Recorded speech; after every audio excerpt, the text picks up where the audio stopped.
What's up, guys? So I just got back from Dallas Galacticon. It was a blast. It was a crazy show. It was packed. I usually do these Instagram stories that kind of summarize what I personally saw at the show and try to give you guys a bit of color of what happens when you're vending in a show, which I think that a lot of the times you guys don't get to see because you don't have our perspective on it. And I hope that this will help a little bit to give you guys more information about what's going on, about what we get to see, and pass it on to you guys. I think it's something that sometimes, because a lot of it happens behind the scenes at the tables, a lot of these trades happen vendor to vendor, and I think that we happen to have a lot of information I think would be useful for you guys to have.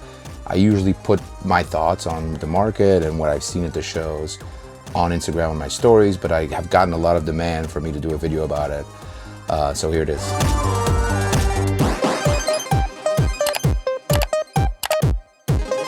Again, obviously it's not financial advice, number one, and number two, it's my perspective. It's what I saw, what I experienced at the show. So, obviously the market's crazy. We're at some crazy prices at crazy levels. Vintage has gone absolutely crazy. Japanese exclusives have gone crazy. Some Scarlet and Violet things have gone absolutely insane. Also 151 is, I guess, the prime example. What I saw at this show is a little bit different. I saw a point of the market where the buyers of vintage are unwilling to pay these crazy prices, and the sellers are scared to sell because they don't know if the next move in the vintage is up 20-30% again. So we're at a point where it's hard to buy anything, because the prices that are being given in these vintage items are usually 20-30% of last comps, even if comps are extremely recent, because people are scared to sell things and then the next week it's up 20 or 30%. And the buyers are reluctant because the prices seem absurd compared to what they historically have been. So I think it's gotten to a point where we've kind of stalled out at these levels. The way markets work, any market works, is obviously supply and demand. And demand is what pushes prices higher, and supply is what pushes prices lower. Obvious thing to say, but the reality of the situation is, for prices to continue to go up, the demand needs to be there. There needs to be somebody willing to say, you know what, this Blaine's Charizard first edition is 20K, I'll pay 25K. And then the demand obviously will move the price higher. I don't think that we're at the point where that's happening right now, at least from what I saw. So I guess we'll see what happens in these vintage cards, but in my opinion, I think we've reached a stalling point. Another really interesting thing I saw in this show was I barely got offered any sealed, and I barely saw anybody really transact any sealed product. Now, my view on this is what happens at inflated prices is sealed is obviously the safest investment vehicle within the card market, right? So I think that a lot of people that are holding sealed won't sell it because that's the safest asset. So it's kind of difficult at this point to have anyone try to offload their sealed, because obviously they'd rather keep the sealed than keep the higher volatile cards. So usually I get offered a ton of sealed product. I get offered SPCs, UPCs. I get offered prismatic ETBs. I didn't get offered any of those. My place continued to be in the Sword and Shield market. I think that Sword and Shield is massively underperformed, and I think it will be the next move up in the market. I continue to try to buy Sword and Shield chases. I love the Moonbryon, I love the Lost Origin Giratina, the Lugia from Silver Tempest. All these cards, I think, at these price points are relatively safe. I think that Sword and Shield hasn't made its move up, and I think it will.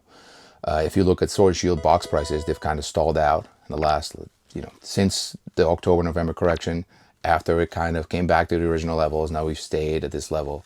So I think that it's pretty safe to invest in Sword and Shield boxes and also in the Sword and Shield chases. The one other thing I noticed was there was a lot of demand for Sun and Moon cards. Now, like the tag teams especially. Tag teams at this point seem like a no-brainer of a purchase to me. Relatively low pop, pretty old sets at this point compared to everything else. And the art is absolutely amazing. So I think at this point, Sun and Moon is a great pickup. I saw a lot of people trying to pick it up. I myself was trying to pick some of it up, and I think that it's one of those eras where the artwork's amazing, it's completely different than anything else, and the populations are pretty low. One Piece. One Piece is healing. Feels like the market really is healing here. We saw a lot of buyers and sellers. Cards were trading quite actively throughout Collecticon, I saw a lot of demand for the higher end chases. A lot of people looking for Odyssey, Gear 5, the red manga, especially the Luffy red manga. So I believe that the market not only has healed, but we've obviously we've seen the prices in the last couple of weeks starting to tick up. You know, the gold Luffy had that crazy price point, and I think that the demand I saw for it, I believe that the higher end chase cards are going to start making a move up again. You know, I personally have been buying a lot of OP in the dip. I personally love One Piece. I love everything about it. I love playing the game. I love the anime, and I love the way the cards look. I think that this correction was something that needed to happen. And hopefully now we're at a point where the market is going to start healing and start going back up a little bit. The last one I want to talk about is Magic.